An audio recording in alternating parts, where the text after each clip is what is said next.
ఆరోగ్యాభిలాషులందరికీ నా హృదయపూర్వక నమస్కారములు. మే ఆఖరి నుంచి జూన్ నెల, జూలై నెలలో కూడా ప్రకృతి అందించే పండ్లల్లో ఒక విశేషమైన పండు నేరేడు. ఈ సీజనల్ ఫ్రూట్ ద్వారా అనేక ఆరోగ్య లాభాలు మనం పొందొచ్చు. కానీ ప్రకృతి ఏ కాలంలో ఏ పండుని ప్రసాదిస్తే ఆ కాలంలో తినాలి అని మన పెద్దల మాట సైంటిఫిక్గా చాలా కరెక్ట్. కానీ కొన్ని కారణాలతో కొంతమంది నాకు అది వద్దు, ఇది పడదు, ఇది తింటే షుగర్ పెరుగుతుంది, ఇట్లా భయాలు ఉంటాయి. కానీ అందరూ కంపల్సరీగా షుగర్ జబ్బుతో ఉన్న వారితో సహా ఎన్ని తిన్నా నష్టం రాని పండు నేరేడు పండు. 8 ప్రధానమైన లాభాలు నేరేడు పండులో ఉంటాయి. అందుకని ఈ సీజన్లో మనకి లభించినప్పుడు మిస్ అవ్వకుండా కంపల్సరీ తినాలి. ఈ లాభాలు 8 వింటే మీరు తింటారు. అంత మంచి బెనిఫిట్స్ దీని ద్వారా మన శరీరానికి అందుతాయి. అసలు నేరేడు పండుగ ఆ రంగు రావటానికి కారణం అందులో ఉండే యాంథోసైనిన్స్ అనే కెమికల్స్ కారణం అనమాట. దానివల్ల ఆ కలర్ అట్లా వస్తుంది. మరి అందులో నేరేడు వగరగా ఉంటుంది. ఈ గ్యాలిక్ యాసిడ్ అనే దాని కెమికల్ వల్ల ఆ వగర ఉంటుంది అనమాట. అటు వగర, ఆ రుచికి, ఆ రంగుకి ఈ 2 కెమికల్స్ కారణం. అలాంటి నేరేడు పండులో ఉండే లాభాల్లో మొట్టమొదటిది, నేరేడు పండు తీసుకుంటే సుమారుగా మనకి 55-60 క్యాలరీల మధ్యలో శక్తి లభిస్తుంది. తక్కువ క్యాలరీసే. కానీ ఇందులో ఉండే పిండి పదార్థాలు 10-12 గ్రాముల పిండి పదార్థాలు ఉన్నా ఇందులో ఉండే పిండి పదార్థాలు రెఫినోజ్ అనే పిండి పదార్థం ఉంటుందన్నమాట. ఇది మన ప్రేగుల్లో అసలు డైజెషన్ కాదు, కాబట్టి బ్లడ్లోకి వెళ్ళదు.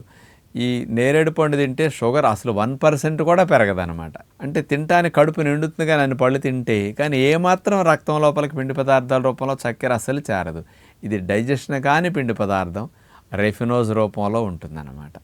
అందుకని షుగర్ పేషెంట్స్కి సీజన్గా దొరికినప్పుడు నేరేడు పండు రక్తంలో చక్కెర స్థాయిలు ఎక్కువ ఉన్నవారు కూడా తినదగ్గ బెస్ట్ ఫ్రూట్ అనమాట. ఇది ఎన్ని తిన్నా నష్టం ఉండదు. అది నాటు వెరైటీ తిన్నా, ఇప్పుడు వచ్చే అల్ల నేరేడు కాస్త హైబ్రిడ్ వెరైటీ తిన్నా నష్టం ఉండదు. ఇక రెండవది, మనకి డయాబెటీస్ రావటానికి ఇన్సులిన్ రెసిస్టెన్స్ అనేది కారణం. అంటే ఇన్సులిన్ మన మీద పనిచేయకపోవటము, ఇన్సులిన్ చెప్పిన మాట కణాలు వినకపోవటము, రక్తంలో చక్కెర కణం లోపలికి వెళితే షుగర్ ఉండదు, రక్తంలోనే మిగిలిపోతే షుగర్ పెరిగిపోతుంది. అలాంటి ఇన్సులిన్ రెసిస్టెన్స్ అనేది తగ్గించడానికి నేరేడు పండు అందులో ఉండే యాంథోసైనిన్స్ అనే కెమికల్ కాంపౌండ్ మంచి మేలు చేస్తుంది. అంటే షుగర్ వచ్చిన వారికి షుగర్ పెరగకుండా బాగా తినొచ్చు, షుగర్ లేని వారికి రాకుండా ఇన్సులిన్ రెసిస్టెన్స్ని తగ్గించి ఇన్సులిన్ సెన్సిటివిటీని, అంటే ఇన్సులిన్ పనిచేసేటట్టు చేయడానికి నేరేడు పండు బాగా ఉపయోగపడుతుంది. ఇక మూడవది, ఈ నేరేడు పండులో ఉండే యాంథోసైనిన్స్ యాంటీ బ్యాక్టీరియల్ ప్రాపర్టీని కలిగి ఉంటాయి. అందుకని మన బాడీలో ఉండే బ్యాక్టీరియాలని చంపేసి బ్యాక్టీరియల్ ఇన్ఫ్లమేషన్ని కంట్రోల్ చేయడానికి నేరేడు పండు బాగా ఔషధ గుణాలు ఇట్లాంటివి ఉండటం వల్ల అందుకని బ్యాక్టీరియల్ ఇన్ఫ్లమేషన్ బాగా మనకి తగ్గుతుంది. రాకుండా రక్షించడానికి కూడా ఇది బాగా హెల్ప్ చేస్తుంది. ఇది మూడవ లాభం. ఇక నాలుగవది, స్త్రీలకు చాలా ఉపయోగపడుతుంది. బ్రెస్ట్ క్యాన్సర్ రాకుండా రక్షించడానికి ఇందులో ఉండే డెల్ఫినిడిన్ అనే కెమికల్ కాంపౌండ్ క్యాన్సర్ కణంగా మారకుండా రక్షించడానికి, ఒకవేళ క్యాన్సర్గా మారిన ఆ క్యాన్సర్ కణం స్ప్రెడ్ అవ్వకుండా రిపేర్ చేయటానికి, క్యాన్సర్ని తగ్గించడానికి కూడా ఈ నేరేడు పండులో ఉండే డెల్ఫినిడిన్ అనే కెమికల్ ఉపయోగపడుతుందట. ఈ బ్రెస్ట్ క్యాన్సర్ మీద స్త్రీలకు బాగా పనిచేస్తున్నది అనేది ఎవరు నిరూపించారు అంటే 2016లో యూనివర్సిటీ ఆఫ్ మిసిసిపి వాళ్ళు, అమెరికా దేశం వారు ఈ పరిశోధన స్త్రీలకు, ఇప్పుడు ప్రతి 8 మందిలో ఒకరికి రొమ్ము క్యాన్సర్ ఉంది.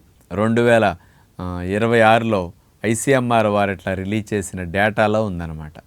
ముఖ్యంగా ఇండియా మొత్తం తీసుకుంటే ప్రతి 8 ఒకరికి రొమ్ము క్యాన్సర్. ఇప్పుడు ఈ తెలుసుకునే లోపే 25% బోన్కి అట్లా స్ప్రెడ్ అయిపోతున్నదంట రొమ్ము నుంచి. అంత ప్రమాదానికి రాకుండా రక్షించడానికి ఇది ఉపయోగపడుతుంది. ఇక ఐదవది, మాల్రిడిన్ అనే కెమికల్ కాంపౌండ్ నేరేడులో ఉంటుందట.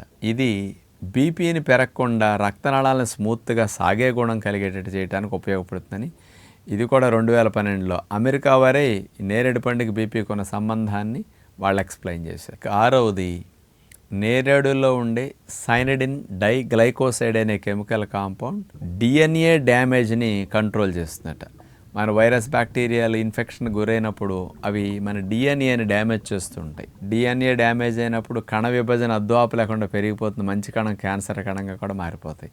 డిఎన్ఏ రిపేర్ జరిగితే మళ్ళీ హెల్దీగా కణం నార్మల్ అయిపోతుంది దాడి జరిగిన తర్వాత కూడా. అలాంటి దానికి నేరేడు బాగా ఉపయోగపడుతుందట. ఇక 7వది, నేరేడులో ఉండే బ్యూటిలినిక్ యాసిడ్ అనే కెమికల్ కాంపౌండ్ క్యాన్సర్ కణాలు లోపల శక్తిని విడుదల చేసే మైటోకాండ్రియాలు నాశనం చేసేసి వాటికి ఎనర్జీ ప్రొడక్షన్ లేకుండా చేసేసి, మనం పవర్ సప్లై కట్ చేస్తే చూడండి ఎట్లా ఆగిపోతుంది అక్కడ పనులన్నీ.